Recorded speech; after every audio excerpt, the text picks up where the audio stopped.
Allez, on plonge directement dans ce qui est sans doute l'un des plus grands mystères du monde crypto en ce moment, le XRP. On a d'un côté un actif qui a été complètement transformé par des nouvelles réglementaires incroyables, et de l'autre, un prix qui fait du surplace, qui n'arrive pas à décoller. Voilà la question au cœur de notre analyse.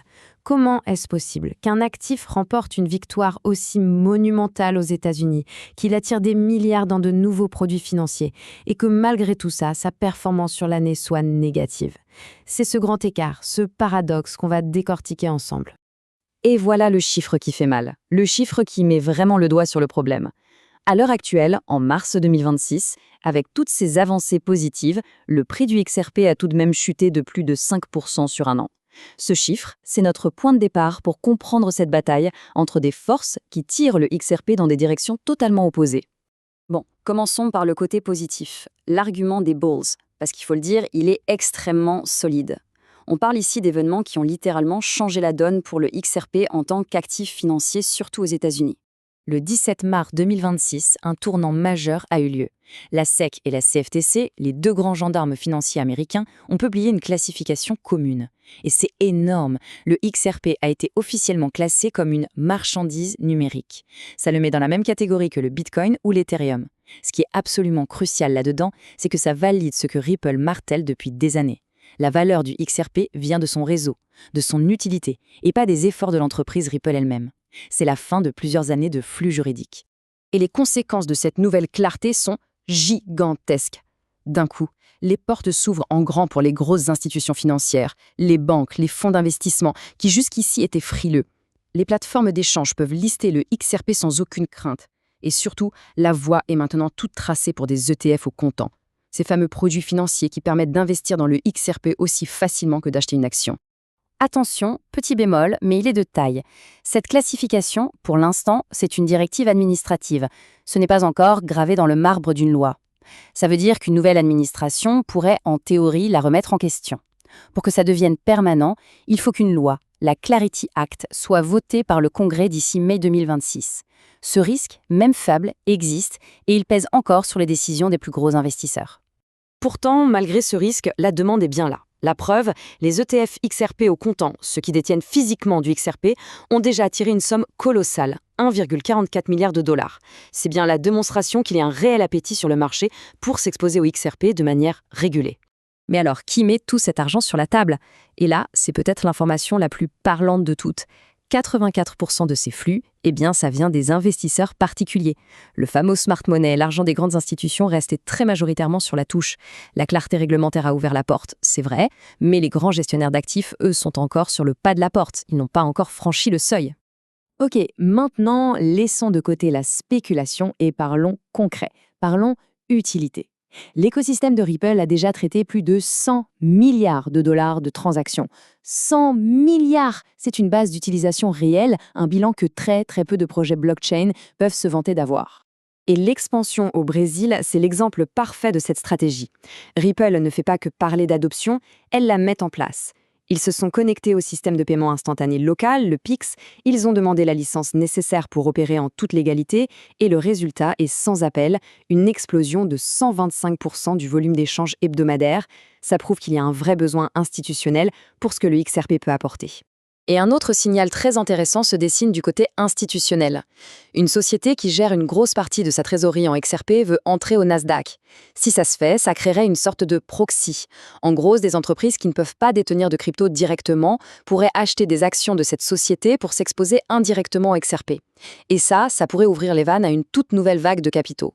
Bon, on a vu le côté pile, très positif, maintenant il faut regarder le côté face. Parce que malgré ces fondamentaux en béton, il y a des forces extérieures extrêmement puissantes qui agissent comme un frein. C'est ce qu'on appelle le mur macroéconomique. Cette comparaison, elle est saisissante. En 2023, une décision de justice qui n'était qu'une victoire partielle fait bondir le prix de 75%. En 2026, une victoire réglementaire bien plus importante ne provoque qu'un petit pic de 20% qui est en plus effacé presque immédiatement. La nouvelle n'était pas moins bonne, au contraire, c'est le contexte économique global qui est tellement mauvais qu'il étouffe dans l'œuf même les meilleures nouvelles. Et voici les ingrédients de cette véritable cocotte minute macroéconomique. Le pétrole qui flambe et qui nourrit l'inflation, la Banque centrale américaine qui garde ses taux d'intérêt très hauts et qui repousse toute baisse à 2027, tout ça crée un climat de risk-off, une fuite vers la sécurité. Les investisseurs vendent leurs actifs jugés risqués et les crypto-monnaies sont en première ligne. Et quand on regarde les graphiques, l'analyse technique confirme cette vision très prudente. Le petit sursaut qu'on a pu voir n'est pas du tout interprété comme un retournement de tendance. Non, c'est vu comme un simple rebond de soulagement technique, une petite pause dans une tendance de fond qui reste, elle, clairement orientée à la baisse. Pour le dire simplement, les vendeurs ont toujours la main. Dans le détail, plusieurs signaux techniques sont au rouge. Le prix est très loin de sa moyenne mobile à 200 jours, qui est un indicateur clé pour la tendance long terme. Les oscillateurs qui mesurent la dynamique du marché sont neutres, sans force. Et pire, on a une figure graphique, un fanion descendant, qui suggère une continuation de la baisse. Et pour couronner le tout, il y a ce plafond de verre à 1,60 $, un niveau que le prix n'arrive absolument pas à dépasser durablement. Alors, comment on met tout ça ensemble ? D'un côté, on a un moteur fondamental qui tourne à plein régime. De l'autre, un vent de face macroéconomique glacial qui l'empêche d'avancer. La situation actuelle, c'est une impasse, un vrai bras de fer. Et ce tableau de prévision de Liam Meika, il résume parfaitement cette situation paradoxale. À très court terme, sur un mois, le modèle est baissier. Il anticipe une chute de plus de 27%. Par contre, si on regarde à un an, il devient extrêmement optimiste, avec un gain potentiel de 150%. Cette dualité, ce n'est pas une erreur du modèle, c'est le reflet parfait de la situation actuelle. Un court terme difficile, mais un potentiel à long terme intact. La conclusion de toute cette analyse est donc assez claire. Sur le long terme, les fondamentaux du XRP n'ont jamais été aussi bons. Entre la clarté réglementaire et l'utilité qui se développe, les bases sont là. Sauf que, dans l'immédiat, les vents contraires de l'économie et les signaux techniques donnent l'avantage aux vendeurs. Les bears ont le contrôle du marché pour l'instant. Alors, que faire ? La recommandation qui ressort des sources est celle d'une prudence active. Pour ceux qui sont déjà investis dans le projet, l'idée est de conserver ses positions, mais de garder un œil très attentif sur un niveau de prix clé, 1,32 $. Ce niveau est vu comme une ligne rouge, un signal d'alarme pour réévaluer le risque de baisse. Pour résumer, voici les 3 niveaux à graver dans un coin de sa tête. Le plafond à 1,70, si on le casse durablement, c'est un signal très haussier. La ligne de risque à 1,32 $, si on passe en dessous, ça devient dangereux.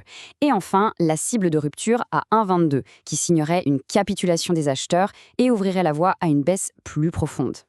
Au final, tout se résume à cette seule et unique question. Le XRP a bâti les fondations les plus solides de toute son histoire, c'est un fait.